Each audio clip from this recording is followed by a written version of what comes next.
Wholeness, my dear seeds of Silvertree, welcome, welcome, welcome.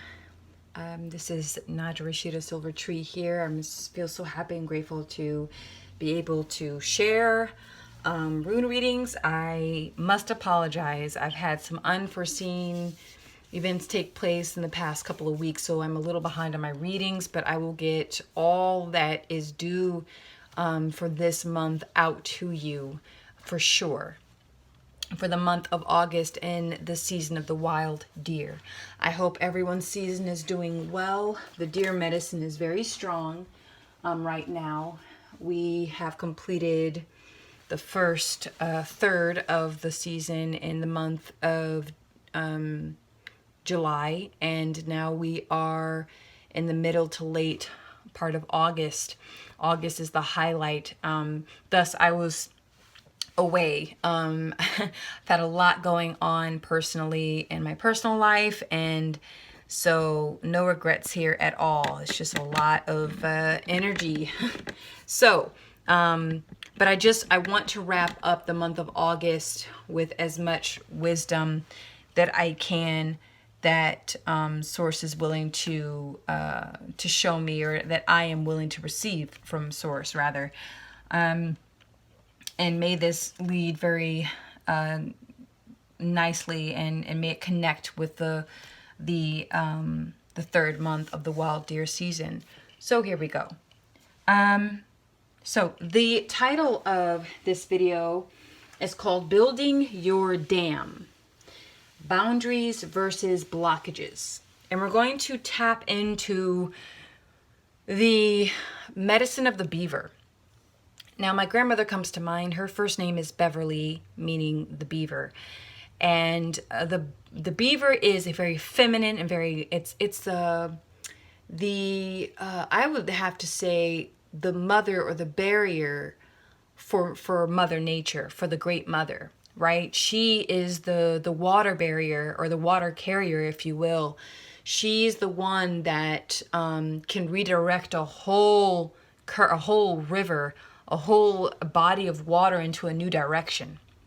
Okay, she organically and naturally does this, compared to our man-made dams, right?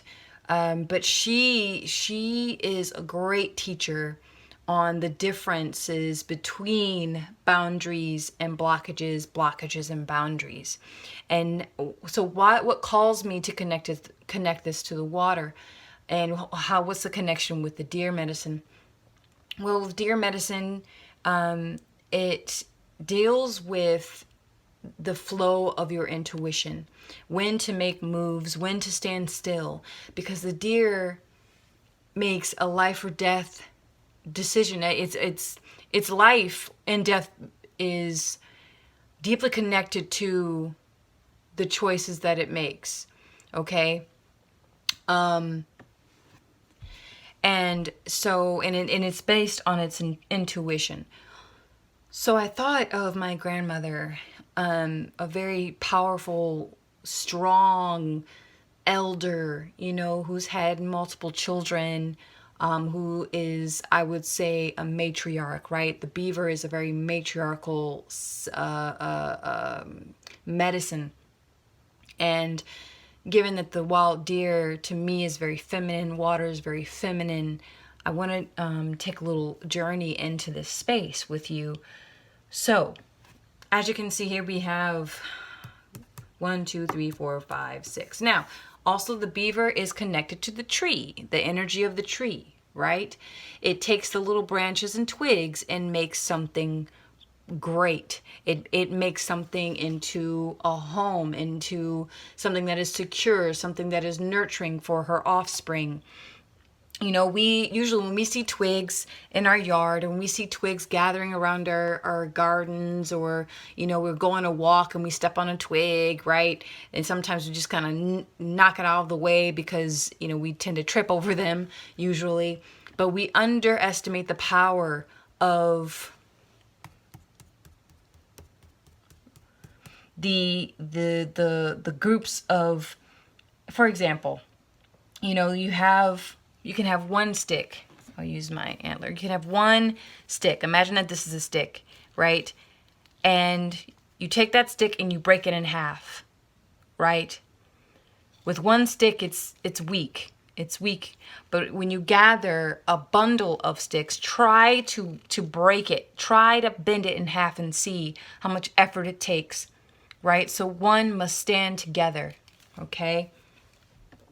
All right? Small voices can become one big voice, especially during these times. So, I needed to share that. But anyway, so back to the beaver gathering these little sticks and these little things to create her nest, right? And at this time, I feel that, you know, when you don't underestimate the little steps and the little sticks that you have to gather in order to manifest or in order to create a space or an environment or a dream or a vision for yourself or for someone else or with someone else. What may seem very small and very minuscule could be paramount to if the end result is truly what you had in mind or on your heart. So don't underestimate the power of little steps that you have to take to get to the big kahuna, like that phrase. So let's dive a little bit into the blockages and boundaries and blockages. Now, on the river, right, the river goes in one direction, okay? That current pulls you in one direction. And we all know if you go the opposite direction, you're going to tire yourself out. You know, it depends on how fast and how strong the current is, on what type of river you're on. But we all know going upstream and going the opposite direction is always really a lot more of a challenge than going with the current. But for whatever reason, the beaver will create her home or homes for her offspring, for her family, for her community. And it'll create a dam, a block, right? And this block creates a buildup of water. And then water, being the most powerful element that it is, will create another pathway, another direction, and it will go into another space. That's how powerful this connection with the beaver and the water is, right? She can redirect those energies. And so as a water barrier, right, the beaver medicine is very, very powerful in that way. You can redirect your path. A lot of the time, you know, we find ourselves as intuitives or whatever you want to call yourself. I don't call myself anything. I'm everything and no thing, okay? But a lot of the time we become victim of circumstances, right? We are victims of our employers. We're victims of our environment. We're victims in our relationships. We're victims in our interactions with people. We're victims constantly, always, sometimes. You know, when we get in a specific cycle of thought that we believe, or in a narrative that we believe in, that, oh, it's always going to be this way. This person's always going to react this way. This is the story I believe in. This is how it's going to play out. And we forget, and this message that I'm sending you right now with the beaver medicine and this water and building this dam, is that you can redirect your life. You can redirect the flow. You may not be able to change the direction of the water, but you can change the flow of it.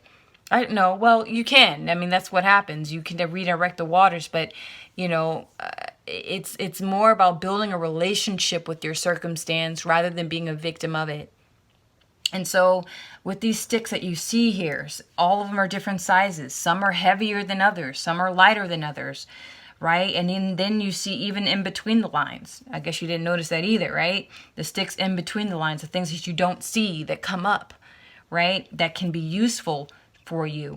Now, when you're creating boundaries, emotional boundaries, let's tap into the water energy for a moment, the emotional aspect of the water. Emotional boundaries are incredibly, incredibly important. Okay? We all have experienced times when our emotional boundaries have been crossed, where someone doesn't listen to us, or they're not seeing us, or we're not understood or overstood, where something is misinterpreted or something isn't comprehensible, and we miss the boat. And a lot of the time, emotionally, if someone's not, you know, feeling what you're feeling, or they're not able to tune into you emotionally, there's a disconnection, right? And it's that disconnection with the water element within you as an alchemist, that you can begin to feel dehydrated. You can feel, or better yet, you feel this pressure build up, like when the dam is in the wrong place at the wrong time, and it just starts to accumulate. All this water starts to accumulate to the point where it can't, think of like a canyon. It can't go anywhere else, right? It's too much too soon. And as far as the pressure goes, and there's this big dam that this beaver, the matriarch, she's building and building and building, and this pressure behind her home is building and building and building with nowhere to go. And then what happens? The power of water, the power of our emotions will explode. Okay? It's unavoidable. It's part of the nature of water. Water will find a way. Okay? It will flood everyone out, but it's gonna go somewhere. That's the thing about water. It's always in movement. People think that stagnant water has no life in it. It has a lot of life. You just have to know where to look. But my point is with this is that, our boundaries can become blockages a lot of the time. And I, for one, have to be honest. I'm thinking I need to have this boundary. This boundary needs to be respected, okay? And then when it's not, it's like when our boundaries are not respected, then we take that as, okay, this person doesn't see me. This person doesn't feel me. I need to double down on this and be even more aggressive. Over time, that boundary begins to calcify, right? It begins to harden and turns into a block. And that block is like a blocked artery, right? It makes so much sense. Connect this with the heart. What's a stroke? A blockage in one of the arteries or blood vessel. And and what's blocking it? You have calcification, right? A plaque buildup in the arteries. And there's it's a dam. It's like all of this blood can't get to where it needs to get to provide nutrients to the body, and has nowhere else to go. But it's gonna go somewhere, and what happens? You have an aneurysm, a stroke. The blood vessel explodes, and you have a bleed out. And depending on where that is in the body, it can be deadly or life altering permanently. So I'm speaking in terms of for the physical body, but try to connect this to the emotional body. Okay? Right? That water, that river is a blood vessel. And then you have the beaver who's building, her boundaries, building her home, right? And let's just say she's building too fast. She's moving too quickly. She's out of touch with the flow of the river, right? And she's just building. She doesn't know when to stop, when to start. She just keeps going and going and going. And it creates an issue. It creates an imbalance, and it creates a block. And then all of a sudden there's this big wall of sticks, this big hardened wall. And then you have this powerful energy called water, okay? And it blasts through. I mean, all the time, all the energy, the tears, the sweat, all that is gone, like it never was there, is swept away. And what is the lesson in that? When your dam is completely obliterated. Being in tune with the flow, to know, to grow. Being in tune with the flow. I'm not saying don't have boundaries. I'm not saying, you shouldn't have that. Everyone should have boundaries that needs to be respected. That's part of sovereignty. It's incredibly important that is practiced in one's daily life. Knowing when to say yes and knowing when to say no, right?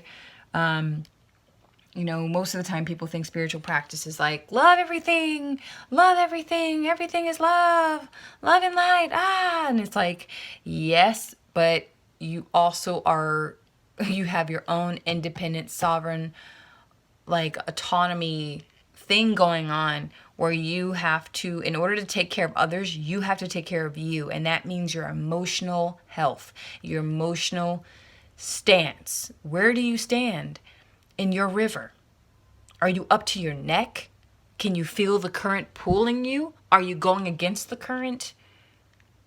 Or is the river only up to your ankles, to your knees, to your waist? Is it above your head? Like, where are you emotionally with yourself? And for those in partnerships, I ask the same for you. Where are you with you? Not with the other person. That's great. It's great if it's going great. And if it's not going so great, okay, that's sad. But start with you first. When you wake up in the morning, how are your waters feeling? How is your heart? What is the deer saying to you?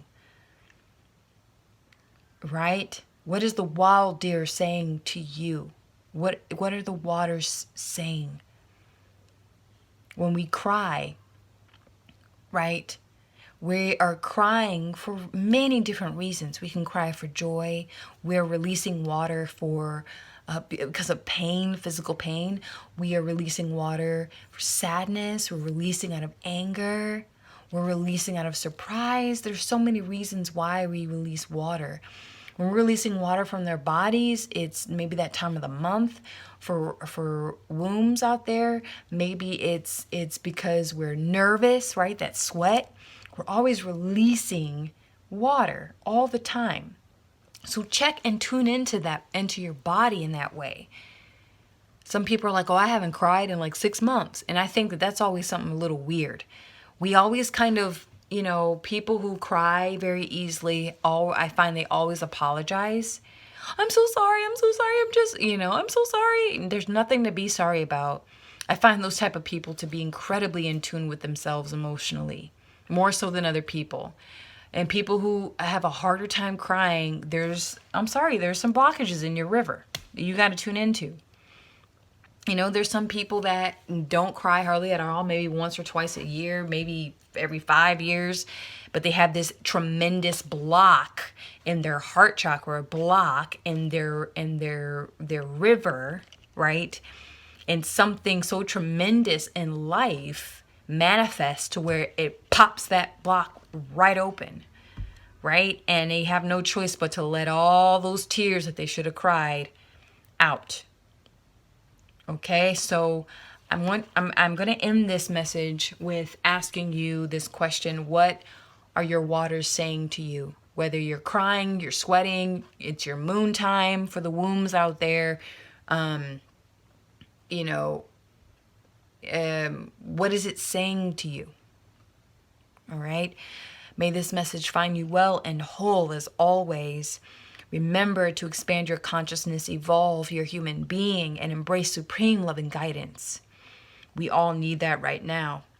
And may the wild deer medicine speak to you through this through this video and through this message.